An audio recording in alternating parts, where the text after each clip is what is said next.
first segment of Cooking with Deb. Here we are in upstate New York. It's a snowy day, really cold. You can see the big sweater I've got on. It was a good day for a monster movie, a little bit of sewing by the fire, and we baked a loaf of rye bread. So that was our first little fun thing of the day. And one day we'll do that too, but today we thought, because it's such a lousy day and cold and snowy and windy, that we're going to do a nice roast chicken. So if you guys have never done it before, it's one of the easiest meals that you're ever going to make, and the best. Now what I want to tell you about is my knife. This is the Saboteur. It's an 8-inch high carbon steel knife. You really want a good heavy knife for cutting. This knife you'll do everything with, I can guarantee it. So what we're going to do, make sure your chicken is washed really, really clean, okay? Now it's got one of these, thermometer things. I find they hardly ever work, so I do use a regular thermometer. Now the other thing that you really want to do is have a glass Pyrex dish. The other dishes, if you're going to use those like Teflon things, they're not going to be good for this, okay? So make sure it's either a stainless steel or glass, but glass is really the best. So what we're going to do first is cut our onion. Now if you've never cut an onion before, it's very, very simple. And this is the best way to cut your onion, okay? Peel off its jacket. And get down to the good part. Cut it in half. Now you've got your half. All you do is hold it. And I'll show you here. You can see, just hold it like so. And you're going to get a nice thin slice. Okay. And then you can dice it.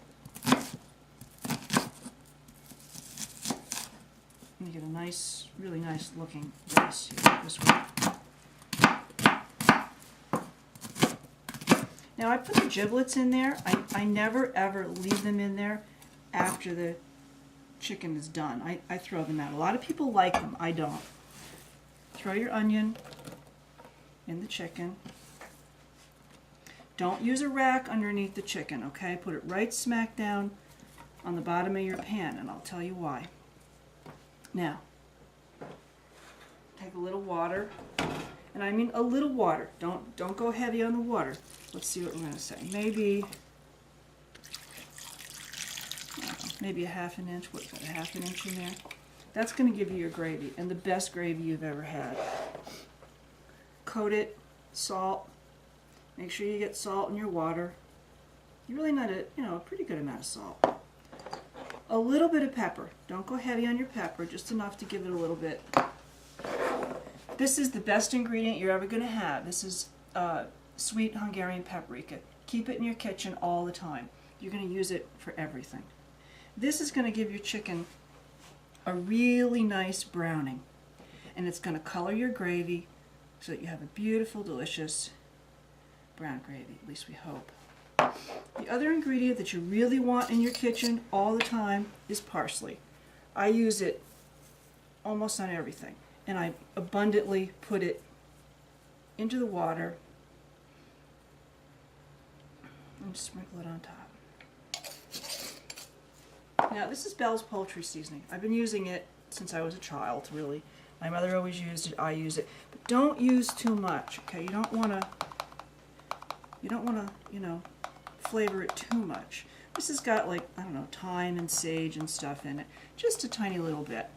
That's your chicken, okay? Set your oven on bake. I started out at 375. A lot of people like to cook their chickens slower. I don't. I like a nice crisp top on it. We're going to put this in the oven, the middle rack. We're going to go at least an hour, okay? There he goes. After we do that, we're going to put in the thermometer. After about an hour, we're going to put the thermometer in. We're going to test it. We're going to see just about where we are and how high it is. You want your chicken to be at least at 165, and then you can do your potatoes or your rice or whatever you're going to want to go with it, and your dinner will come out just about right. That's about a 5 to 6 pound chicken. That'll feed 4 people really nicely, or 2 people, and then leftovers for chicken soup or the dogs, or nice tortillas and we'll do that in another show. Okay, we'll see you when that chicken's done. Hi everybody, we're back. Okay, it's been about an hour.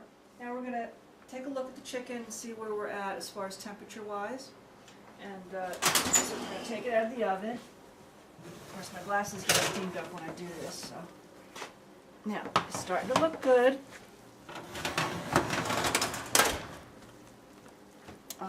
You know, you can see the just starting to like percolate a little bit down there, a little bit of bubbling going on. Now, I told you before I was going to tell you why you don't put your chicken on a rack like everybody else does. The reason why you put it right down in the water, this is how I think you get the best gravy. And I'm known for my gravy. So as you can start to see around here, it starts to get a little bit brown, and that's what you want. Because at the end, when we go to scrape all this off to make our gravy, that's where you're going to get your delicious flavor from, and it's going to color, color your gravy so it's nice and rich. Now, here's this little thermometer, and I told you about not really liking them. The reason why I don't like them, I mean, they work okay, but I don't like them because they don't tell you how much longer to cook your chicken. Now, this is a thermometer. I got it on Amazon. It's about 10 bucks. This will tell you, this is a leave-in thermometer. That's the other thing that's very important when you buy one. You want to be able to leave it in the oven. The digital thermometers, that's wet, let me wipe it off. The digital thermometers you can't leave in the oven. So you don't know, you can't monitor it. So you put it in somewhere around where the other one is, or you could put it on the other side. But you want to put it where it's got the biggest part of the breast, so that, now watch, you can see it start to move, and it's going to tell us about what temperature we're at, because you want to time your meal correctly. You know, you want to know when I'm going to have rice tonight. Normally we do mashed potatoes because that's my husband's thing, but tonight I felt like rice. So you want to know, when do I put the water on for the rice? When, you know, do I cook everything? And, you know, so you got to time it right. So we're reading now at about, what did that say, 130.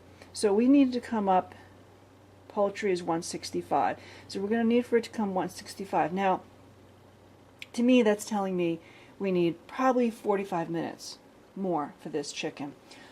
When I cook a meal like this, I usually plan on about 2 hours from start to finish.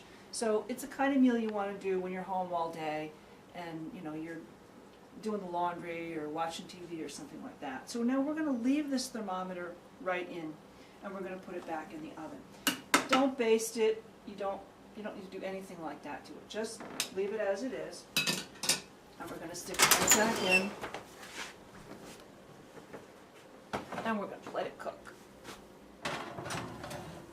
There we go. So, you know, while I've done that, I got things ready. I got my pot for the rice. I'm going to do string beans. And normally I would do fresh, but it's the middle of the winter. It's very expensive, and you know what? They're really not very good. My next favorite is canned. A lot of people like frozen, but I like canned, and I like Del Monte, so that's what I use. And you know what? It's a lot easier. And I'm going to use basmati rice tonight. It's a little flakier. It's more expensive. It's a little flakier, a little bit lighter, and there it is. So for 2 people, I usually do about 3/4 of a cup, and that's usually really plenty. Now, while I do that, this is cornstarch. This is what you're going to use to make your gravy with. A lot of people use flour. I don't like flour. I think it has a gummy taste. Also, you can get a lot of lumps if you don't do it just right. Cornstarch is a never-fail thickener. Also, if you're a gluten-free house, cornstarch is a must. You cannot use flour on anything. So just in case you're having a dinner party and somebody's needs gluten-free, always use cornstarch. So maybe about, I don't know, 2 heaping tablespoons maybe. And you add a little water to it. And just mix it up until it gets to the right, you know, until it all dissolves, really. And that's about, you know, what you're probably going to need for that size chicken. You might need a little more, you might need a little less, but you know. That should do it. So that's all set to go. So we're going to come back in about 20 minutes, I think, and we're going to check the temperature of the chicken, and then we'll know. When I do my rice, I cook rice differently than anybody else, but it always comes out great this way. I fill the pot with water, I boil the water, I throw the rice in, I let it boil for 14 minutes, exactly 14 minutes. I don't know why, it's just, it's always been good for me. I drain it. Most people put the water in there, 2 cups or 1 cup of rice, and then it absorbs. I just don't like it that way. This has been the way I've made rice for 35 years. So we'll do that in the next segment. Okay, so we'll see you in about 20 minutes.